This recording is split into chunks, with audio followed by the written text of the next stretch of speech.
안녕하세요. 저는 엠마 화이트입니다. 런던 대학교 언어학과 2학년에 재학 중이에요. 지금 제가 들려드릴 이야기는 단순한 팬심에서 시작되어 전 세계를 바꾼 발견으로 이어진 실화입니다. 2022년 겨울, 17살이었던 저는 BTS의 다이너마이트를 처음 들었어요. 그때까지 팝송만 듣던 제게 한국어 가사는 완전히 새로운 세계였습니다. 멜로디와 완벽하게 어우러지는 한국어의 리듬감에 매료되었죠. 친구들은 그냥 음악만 즐기면 된다고 했지만 저는 가사의 의미를 정확히 알고 싶었어요. 유튜브와 온라인 사전을 뒤져가며 한국어를 독학하기 시작했습니다. 한글의 구조가 얼마나 논리적인지 깨달았을 때의 감동은 지금도 생생해요. 자음과 모음이 블록처럼 조합되는 방식, 발음과 문자가 일치하는 표현 문자의 특성까지, 이 모든 것이 언어학적으로 얼마나 정교한지 알게 되면서 언어학과 진학을 결심했습니다. 런던 대학교에 입학한 후에도 한국어 공부는 계속되었어요. 언어학 이론을 배우면서 한글의 과학적 우수성을 더욱 깊이 이해하게 되었습니다. 음성학 수업에서 한글의 자음 체계가 조음 위치를 정확히 반영한다는 사실을 배웠을 때는 정말 놀라웠어요. 그런데 집에 있는 제 동생 조씨 때문에 한 가지 궁금한 점이 생겼습니다. 조씨는 14살인데 자폐 스펙트럼 진단을 받았어요. 언어 표현이 어렵고 다른 사람과의 소통에 어려움을 겪고 있죠. 부모님은 다양한 언어 치료를 시도해 보셨지만 큰 진전이 없었습니다. 어느 날 집에서 한국어 공부를 하고 있는데 조씨가 관심을 보였어요. 제가 한글을 쓰는 모습을 유심히 지켜보더니 갑자기 제 노트에 있는 글자를 따라 그리기 시작했습니다. 평소에는 글자 쓰기를 싫어했던 조씨의 반응이 신기했어요. 며칠 동안 관찰해보니 조씨가 한글의 블록 구조에 특별한 관심을 보인다는 것을 알 수 있었습니다. 자음과 모음이 조합되는 규칙적인 패턴이 조씨의 패턴 인식 능력과 잘 맞는 것 같았어요. 혹시 한글이 조씨의 언어 발달에도 도움이 될 수 있을까요? 이런 궁금증이 제 졸업 논문 주제를 결정하는 계기가 되었습니다. 한글의 언어학적 특성이 자폐 스펙트럼 아동의 언어 발달에 미치는 영향을 연구해 보기로 한 거예요. 처음에는 단순한 호기심이었지만 이것이 제 인생을 완전히 바꿀 발견의 시작이었습니다. 조씨와 함께 한글 학습을 시작한 지 일주일이 지났을 때 놀라운 변화가 나타나기 시작했습니다. 평소 눈 맞춤을 피하던 조씨가 제가 한글을 가르쳐 줄 때만큼은 집중해서 제 얼굴을 바라보더라고요. 체계적인 관찰을 위해 매일 오후 4시부터 5시까지 1시간씩 조씨와 한글 공부 시간을 가졌어요. 첫째 주에는 기본 자음 10개를 가르쳤습니다.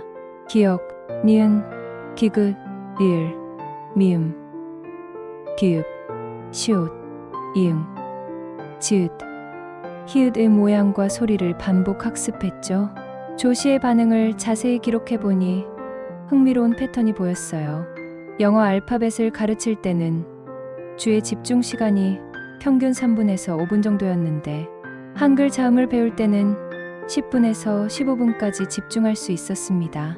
특히 기역, 니은, 미음처럼 입 모양이 글자 모양과 연관되는 자음들에 대한 이해도가 높았어요. 둘째 주부터는 모음을 추가했습니다. 아, 어, 오, 우, 이의 기본 모음을 가르치면서 자음과 결합하는 방법을 설명했죠. 조씨가 가장 좋아한 것은 글자 조립 게임이었어요. 자음 카드와 모음 카드를 따로 준비해서 조합해보는 활동이었습니다. 가, 나, 다, 라, 마, 바 같은 기본 글자들을 만들 때마다 조씨의 표정이 밝아졌어요.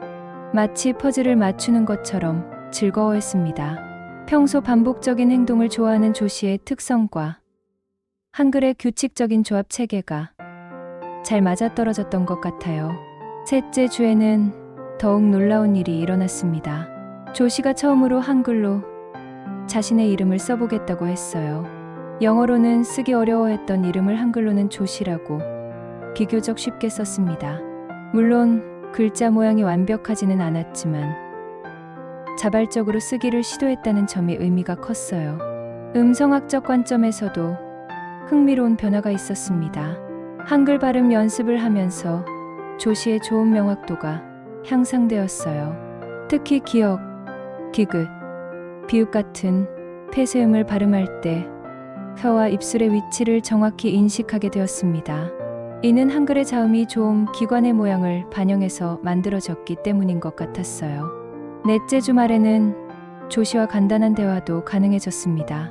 안녕, 고마워, 좋아 같은 기본 인사말을 한글로 배우면서 상황에 맞게 사용하기 시작했어요.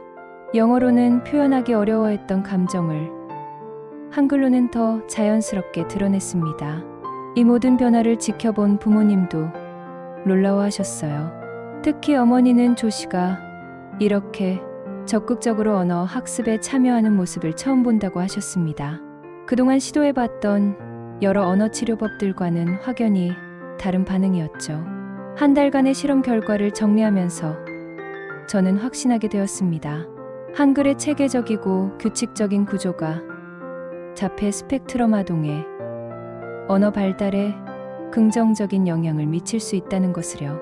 이제 이 개인적 경험을 학문적 연구로 발전시켜야 할 때였습니다. 조시와의 실험 결과를 바탕으로 본격적인 연구를 시작하기 위해 지도교수인 윌슨 박사님을 찾아뵈었습니다. 교수님은 처음에는 다소 회의적이셨어요. 개인적 경험 하나만으로는 학술적 가치가 부족하다는 의견이었죠. 하지만 제가 한 달간 기록한 상세한 관찰일지와 비디오 자료를 보여드리자 교수님의 표정이 달라졌습니다. 특히 조시의 언어 반응 속도가 영어 대비 한글에서 2배 빨라진 데이터에 주목하셨어요. 결국 이를 졸업 논문 주제로 승인해 주셨습니다. 연구 계획을 세우면서 가장 먼저 한 일은 기존 문헌 조사였어요. 놀랍게도 한글과 자폐 스펙트럼에 관한 직접적인 연구는 거의 없었습니다. 대신 표음 문자의 인지적 장점에 대한 연구들과 자폐 아동의 시각적 패턴, 인식 능력에 관한 논문들을 찾을 수 있었죠. 어머니가 런던 시청 다문화 정책팀에서 일하신다는 점을 활용해 관련 데이터에 접근할 수 있었어요. 한국희망재단에서 운영하는 다문화 가정교육 프로그램 참가자 중에 자폐 스펙트럼 아동이 포함되어 있다는 사실을 발견했습니다. 해당 프로그램 책임자인 김선영 선생님과 면담을 요청했어요. 김 선생님은 10년 넘게 런던 지역 다문화 가정을 지원해 오신 분이었습니다. 프로그램에 참여한 시리아계, 소말리아계, 아프간계 가정 중 여러 곳에서 자폐 스펙트럼 자녀를 둔 경우가 있었다고 하셨어요. 특히 인상적이었던 사례는 시리아계 아미드의 이야기였습니다. 17살인 아미드는 중증 자폐로 진단받았는데 한글 학습을 시작한 후 눈에 띄는 변화가 있었다고 해요. 영어로는 소통이 거의 불가능했던 아미드가 한글로는 기본적인 의사표현을 할 수 있게 되었다는 겁니다. 런던 대학교 언어학과의 김지훈 박사님도 만나뵐 수 있었어요. 김 박사님은 다문화 청소년의 언어 습득 패턴을 연구하고 계셨는데 한글 학습자들의 뇌영상학 데이터를 가지고 계셨습니다. fMRI 촬영 결과를 보여주시면서 한글 학습 시 뇌의 패턴, 인식 영역과 언어 처리 영역이 동시에 활성화된다는 점을 설명해 주셨어요. 삼성 런던 지사 인사팀의 도움도 받을 수 있었습니다. 다문화 배경 직원들의 언어 습득 속도와 사회적 적응도에 관한 익명화된 데이터를 제공받았어요. 놀랍게도 한국어를 먼저 배운 직원들의 영어 습득 속도가 평균 30% 빨랐습니다. 본격적인 실험 설계를 위해 대조군을 구성했어요. 자폐 스펙트럼 진단을 받은 10명의 아동을 대상으로 한글 학습군 5명, 다른 언어 학습군 5명으로 나누었습니다. 중국어, 아랍어, 스페인어 학습군과 비교 연구를 진행하기로 했죠. 연구 방법론은 다각도로 접근했어요. 첫째, 주간 단위 언어 발달 평가를 통한 종단 연구. 둘째, EEG를 이용한 뇌파 패턴 분석. 셋째, 행동 관찰을 통한 사회성 발달 측정. 넷째, 부모 인터뷰를 통한 일상생활 변화 기록. 런던 대학교 윤리위원회 승인도 받았습니다. 자폐 아동을 대상으로 하는 연구이다 보니 따다로운 절차가 필요했어요. 부모 동의는 물론이고 아동의 스트레스 지수를 지속적으로 모니터링하기로 했습니다. 6개월간의 연구 계획이 완성되었을 때 저는 이미 이 연구가 단순한 졸업 논문을 넘어서는 의미를 가질 것이라는 예감이 들었어요. 조시와 함께한 작은 실험이 이렇게 큰 연구 프로젝트로 발전할 줄은 몰랐습니다. 연구 계획이 대학 내부에 알려지면서 예상치 못한 반발이 시작되었습니다. 언어학과 일부 교수님들이 연구의 타당성에 의문을 제기하셨어요. 특히 톰슨 교수님은 검증되지 않은 가설을 바탕으로 한 실험이 위험할 수 있다고 우려를 표하셨습니다. 더 큰 문제는 지역사회의 반응이었어요. 런던 서부 지역 주민회에서 공식적으로 항해 서한을 보내왔습니다. 브렉시트 이후 고조된 반외국 정서 때문에 영국 학생이 외국 문자를 연구하는 것에 대한 반발이었죠. 특히 한국과 중국을 구분하지 못하는 일부 주민들은 중국어 연구로 오해하기도 했어요. 지역 언론인 해머스미스 가제트에서 제 연구를 다루면서 논란이 더욱 커졌습니다. 영국 정체성을 훼손하는 연구라는 비판적 기사가 실렸어요. 심지어 일부 독자들은 댓글을 통해 제가 중국 정부의 지원을 받는 게 아니냐는 음모론까지 제기했습니다. 기존 언어치료 기관들의 반발도 만만치 않았어요. 런던 언어치료사 협회에서는 공식 성명을 통해 검증되지 않은 치료법이 자폐 아동에게 해를 끼칠 수 있다고 경고했습니다. 20년간 전통적인 언어치료를 해온 전문가들이 자신들의 방법론이 도전받는다고 느꼈던 것 같아요. 가장 힘들었던 것은 가족의 우려였습니다. 아버지는 제가 너무 위험한 길을 가고 있는 게 아니냐며 걱정하셨어요. 어머니 역시 직장에서 동료들로부터 받는 시선이 부담스럽다고 하셨습니다. 런던 시청 내부에서도 다문화 정책팀의 자료를 개인 연구에 활용하는 것에 대한 비판의 목소리가 나왔다고 해요. 조시 때문에 더욱 신중해질 수밖에 없었습니다. 혹시 제 연구가 조시에게 부작용을 일으킬 가능성은 없을까요? 전문가들의 경고를 들으니 불안해지기 시작했어요. 매일 밤 조시의 상태를 꼼꼼히 관찰하며 스트레스 징후가 있는지 확인했습니다. 대학교 내에서도 미묘한 압력이 있었어요. 동기들 중 일부는 제가 너무 튀는 연구를 한다며 거리를 두기 시작했습니다. 언어학과 학생회에서는 제 연구가 학과 이미지에 부정적 영향을 미칠 수 있다는 우려를 표명했어요. 윌슨 교수님도 고민이 많으셨습니다. 학과장으로부터 연구 중단을 검토해달라는 요청을 받으셨다고 해요. 다른 교수님들과의 회의에서도 제 연구를 계속 지원하는 것이 적절한지에 대한 논의가 있었다고 들었습니다. 언론의 관심도 부담스러웠어요. 가디언지에서 인터뷰 요청이 왔는데 자칫 잘못 보도되면 더 큰 논란이 될 수 있을 것 같아 거절했습니다. 하지만 이미 소셜미디어에서는 제 연구에 대한 찬반 논쟁이 벌어지고 있었어요. 가장 상처받은 것은 자폐 아동 부모들 사이에서 나온 비판이었습니다. 일부 부모들은 제가 자폐 아동을 실험 대상으로 이용한다며 강하게 항의했어요. 오랜 시간 검증된 치료법을 놔두고 왜 위험한 실험을 하느냐는 질책도 받았습니다. 연구 참여자 모집도 어려워졌어요. 처음에는 10명을 모집할 계획이었는데 논란이 커지면서 참여를 철회하는 가정들이 생겼습니다. 결국 5명으로 축소할 수밖에 없었어요. 이 모든 압박 속에서 저는 심각한 고민에 빠졌습니다. 정말 이 연구를 계속해야 할까요? 혹시 제가 너무 성급하게 판단한 것은 아닐까요? 조시의 변화가 단순한 우연일 가능성도 있잖아요. 하지만 포기하기에는 지금까지의 발견들이 너무 중요했습니다. 포기 직전까지 갔을 때 김지윤 박사님으로부터 희망적인 소식이 들려왔습니다. 세계 각국에서 비슷한 연구를 진행하는 학자들이 있다는 정보를 주신 거예요. 제가 혼자가 아니라는 사실이 큰 힘이 되었습니다. 첫 번째로 연결된 사람은 독일 베를린의 아이셰 웨즈투르크 박사였어요. 터키계 이민자 출신인 아이셰 박사는 베를린 자유대학교에서 다문화 아동의 언어 발달을 연구하고 계셨습니다. 놀랍게도 터키계 자폐 아동들을 대상으로 한글 교육 실험을 진행한 결과 독일어 습득에 긍정적 효과가 나타났다고 해요. 화상 통화로 만난 아이셰 박사는 제 상황을 잘 이해해 주셨어요.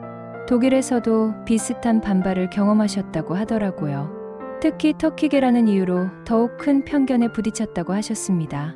하지만 연구 결과가 명확하게 나타나자 점차 인정받기 시작했다고 격려해 주셨어요. 프랑스 파리의 유세프 벤 알리 교수님과도 연결되었습니다. 소르본 대학교 교육학과에서 북아프리카계 이민자 아동의 학습 능력을 연구하시는 분이셨어요. 알제리계 자폐 아동 15명을 대상으로 6개월간 한글 교육을 실시한 결과 프랑스어 읽기 능력이 평균 40% 향상되었다고 하셨습니다. 가장 놀라운 사례는 캐나다 토론토의 아미나 하산 연구원이 보고한 내용이었어요. 소말리아계 사회복지사인 아미나 연구원은 토론토 대학교와 협력해서 동아프리카계 자폐 아동들의 언어 치료에 한글을 도입했다고 해요. 영어와 소말리어 두 언어 모두에서 의미 있는 개선을 보였다는 결과였습니다. 이들과 함께 온라인 연구 네트워크를 구성했어요. 매주 화요일 오후 8시에 화상회의를 열어 연구 진행 상황을 공유하기로 했습니다. 시차 때문에 토론토는 오후 3시, 파리는 오후 9시, 베를린은 오후 10시였지만 모두 기꺼이 참여해 주셨어요. 첫 번째 공동회의에서 우리는 놀라운 공통점을 발견했습니다. 연구 대상 아동들의 국적과 모국어는 달랐지만 한글 학습 후 나타나는 변화 패턴이 거의 동일했어요. 집중력 향상, 패턴 인식, 능력 개선, 음성 언어 표현력 증대가 공통적으로 관찰되었습니다. 데이터를 통합 분석한 결과는 더욱 흥미로웠어요. 한글 학습군의 언어 발달 속도가 대조군 대비 평균 2.5배 빨랐습니다. 특히 읽기 능력에서는 2.8배의 차이가 났어요. 이는 한글의 표현 문자적 특성과 규칙적인 조합 체계가 자폐 아동의 인지 패턴과 잘 맞아떨어진다는 가설을 뒷받침했습니다. 뇌 영상학 데이터도 일치하는 결과를 보여주었어요. 독일과 프랑스에서 촬영한 fMRI 데이터를 비교 분석한 결과 한글 학습 시 자뇌의 언어 영역과 오뇌의 패턴 인식 영역이 동시에 활성화되는 현상이 공통적으로 나타났습니다. 이 네트워크를 통해 연구의 신뢰성도 크게 높아졌어요. 이제 저 혼자의 주관적 관찰이 아니라 4개국에서 동시에 진행된 객관적 연구라는 점을 강조할 수 있게 되었습니다. 샘플 크기도 총 45명으로 늘어나 통계적 유의성을 확보할 수 있었어요. 공동 연구 플랫폼도 구축했습니다. 클라우드 기반으로 데이터를 실시간 공유하고 표준화된 평가 도구를 사용해서 일관성 있는 결과를 얻을 수 있었어요. 각국의 문화적 차이를 고려한 평가 기준도 마련했습니다. 무엇보다 큰 변화는 각국 연구진들의 현지 상황이 개선되기 시작한 점이었어요. 아이셰 박사는 독일 언어치료사 협회로부터 공식 연구 협력 제안을 받으셨다고 해요. 유세프 교수님은 프랑스 국립과학연구센터에서 연구비 지원을 약속받으셨습니다. 아미나 연구원의 경우 가장 극적인 변화가 있었어요. 캐나다 정부에서 다문화 정책의 성공 사례로 인정하면서 전국 단위 확산을 검토하고 있다는 소식을 전해주셨습니다. 토론토 교육청에서도 정식 프로그램 도입을 위한 예비 연구를 시작했다고 해요. 이런 국제적 관심 덕분에 영국 내 분위기도 조금씩 바뀌기 시작했어요.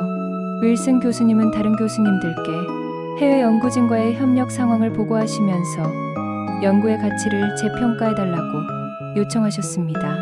학과 내에서도 제 연구를 바라보는 시각이 달라졌어요. 런던 시청에서도 변화가 있었습니다. 어머니를 통해 들은 소식에 따르면 다문화 정책팀에서 국제 공동 연구의 성과를 높이 평가하고 있다고 해요.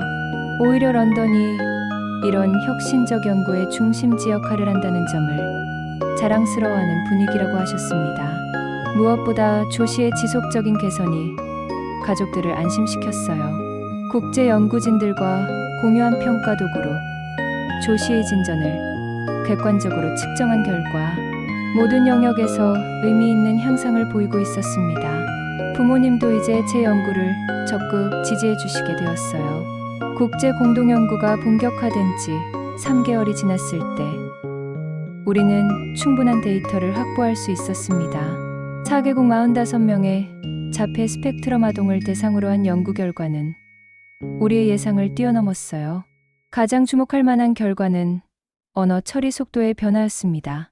한글 학습 전후를 비교한 이이지 데이터에서 놀라운 패턴이 발견되었어요.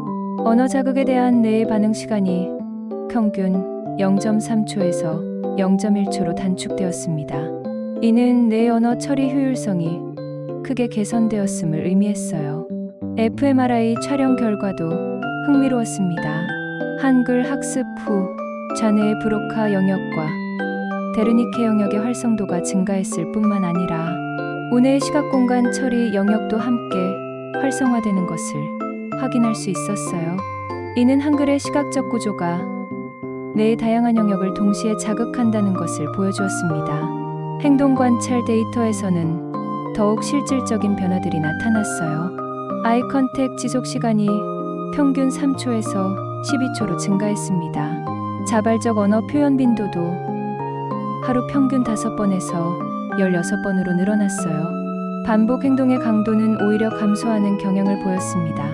특히 흥미로운 것은 모국어 개선 효과였어요. 한글을 배운 아이들이 자신의 모국어 실력도 함께 향상되는 현상이 관찰되었습니다. 시리아계 아미드는 아랍어 읽기 능력이, 소말리아계 파티마는 소말리어 말하기 능력이 각각 개선되었어요. 읽기 능력 평가에서는 가장 극적인 결과가 나왔습니다. 한글 학습군의 읽기 이해도가 대조군 대비 평균 2.7배 높았어요. 특히 단어 인식 속도에서는 3배 이상의 차이를 보였습니다. 이는 한글의 표현 문자적 특성이 음성과 문자의 연결을 용이하게 만들기 때문인 것으로 분석되었어요. 음성 언어 평가에서도 의미 있는 개선이 확인되었습니다. 조음 정확도가 평균 20% 향상되었고 어휘 사용의 다양성도 증가했어요. 가장 놀라운 점은 억양과 리듬감의 개선이었습니다. 한글의 음성학적 체계가 자연스러운 언어운 율습득에 도움을 준 것으로 보였어요. 사회성 발달 측면에서도 긍정적 변화가 관찰되었습니다. 또래와의 상호작용 빈도가 증가했고 감정 표현의 적절성도 향상되었어요. 부모들이 작성한 일상생활 관찰 일지에 따르면 아이들의 전반적인 기분 상태가 밝아졌다고 해요. 이 모든 데이터를 종합 분석한 결과 우리는 한글의 치료적 효과에 대한 과학적 근거를 확보할 수 있었습니다. 한글의 자음 체계가 조음 기관의 모양을 반영하여 발음 학습을 돕고 규칙적인 글자 조합 체계가 패턴 인식 능력을 향상시킨다는 가설이 입증되었어요. 김지훈 박사님은 이 결과를 국제언어학회 학술지에 투고하자고 제안하셨습니다. 4개국 공동연구라는 점에서 국제적 관심을 받을 것이라고 하시더라고요. 논문 제목은 한글의 신경언어학적 특성이 자폐 스펙트럼 장애 아동의 언어 발달에 미치는 영향으로 정했어요. 런던 대학교에서도 이 연구 결과에 주목하기 시작했습니다. 학과장님은 제 연구를 대학의 대표 성과 사례로 소개하고 싶다고 하셨어요. 언어학과뿐만 아니라 의과대학 신경과에서도 협력 연구를 제안해왔습니다. 언론의 관심도 이제는 긍정적으로 바뀌었어요. BBC에서 인터뷰 요청이 왔고 네이처지에서도 연구 소개 기사를 싣고 싶다고 연락을 받았습니다.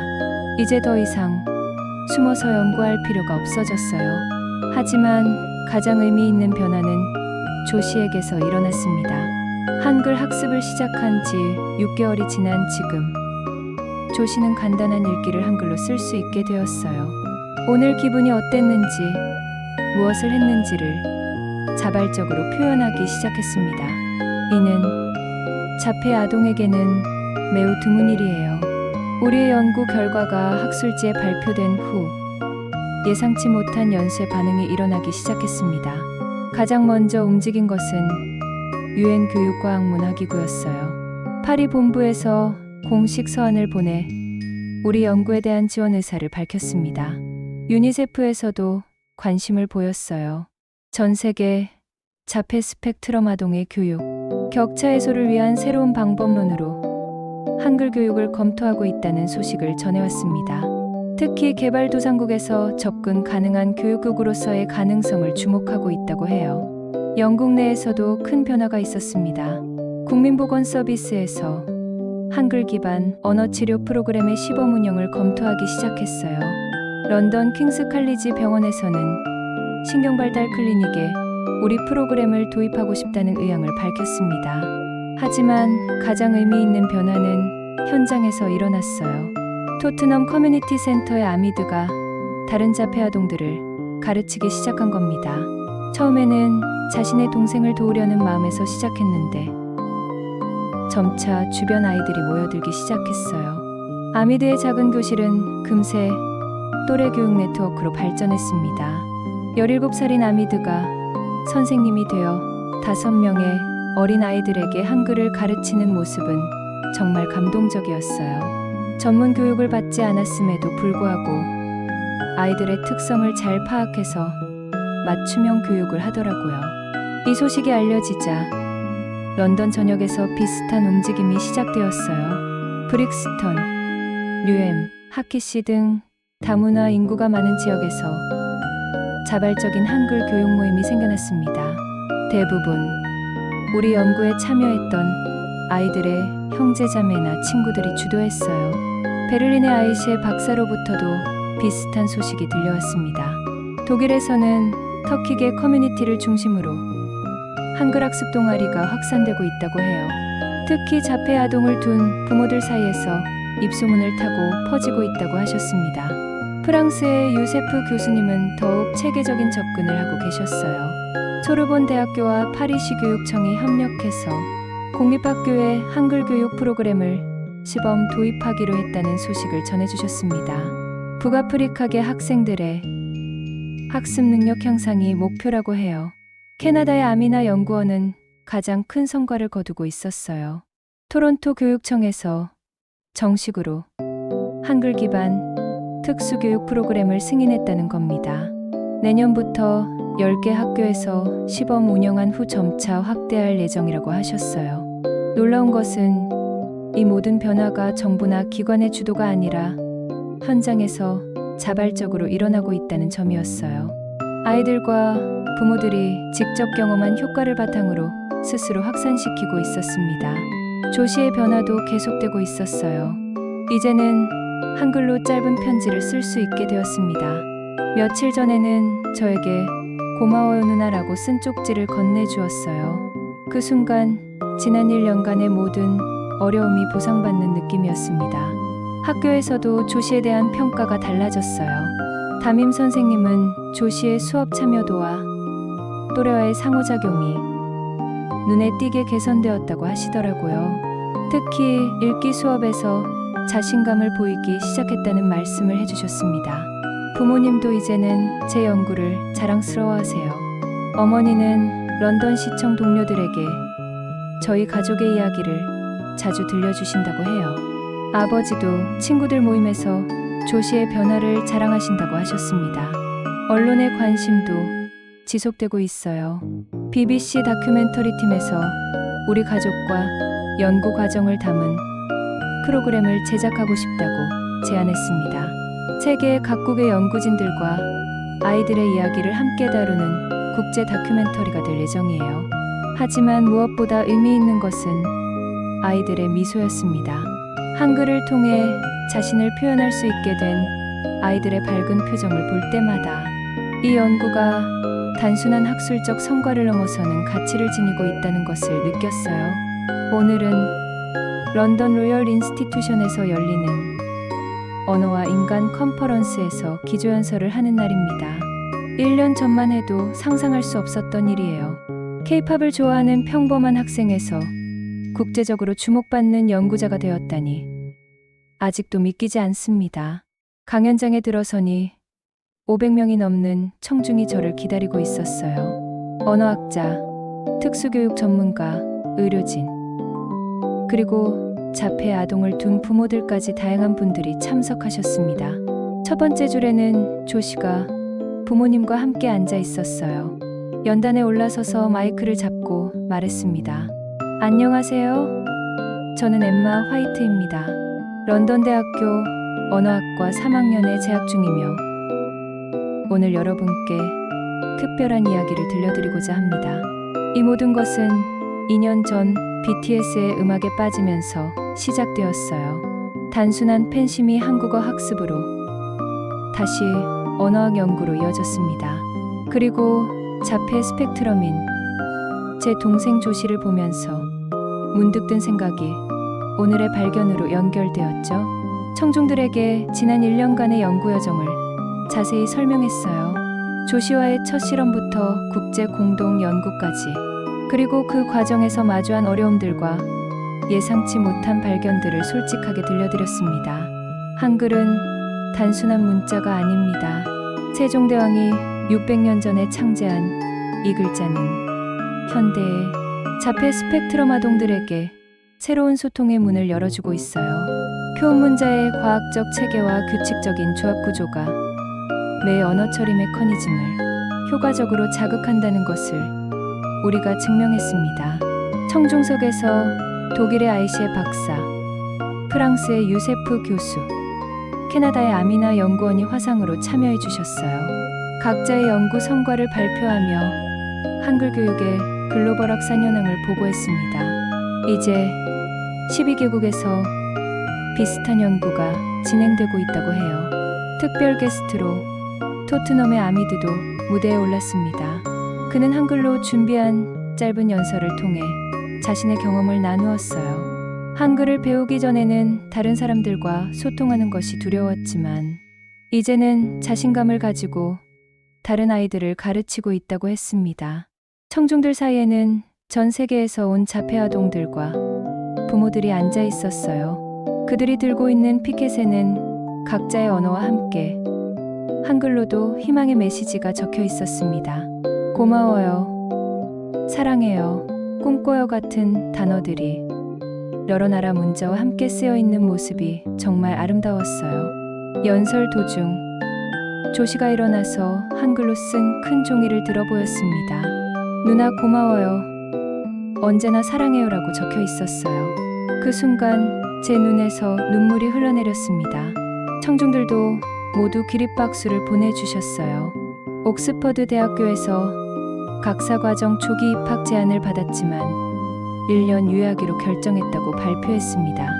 먼저 전 세계 연구 파트너들과 함께 한글 기반 언어 치료 통합 프로그램을 완성하고 싶어요. 더 많은 아이들이 이 혜택을 누릴 수 있도록 하는 것이 제 목표입니다.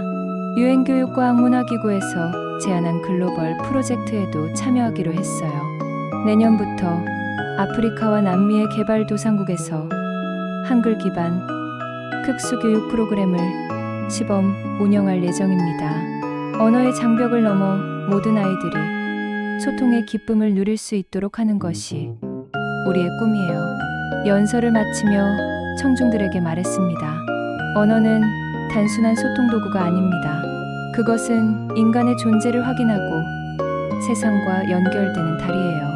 한글이라는 작은 글자가 전 세계 아이들의 인생을 바꾸고 있다는 사실이 저에게는 기적 같습니다. 컨퍼런스가 끝난 후 많은 분들이 저에게 다가와 감사 인사를 전해주셨어요. 특히 자폐 아동을 둔 부모들의 진심 어린 고마움의 표현이 가슴 깊이 와 닿았습니다. 이 연구가 단순한 학술적 성과를 넘어 실제로 사람들의 삶을 변화시키고 있다는 것을 실감했어요. 집으로 돌아가는 길에 조씨가 제 손을 잡고 말했습니다. 누나, 한글 배워서 정말 좋아요. 이제 내 마음을 말할 수 있어요. 그 순간 저는 확신했습니다. 이 모든 여정이 바로 이 한마디를 듣기 위한 것이었다고요.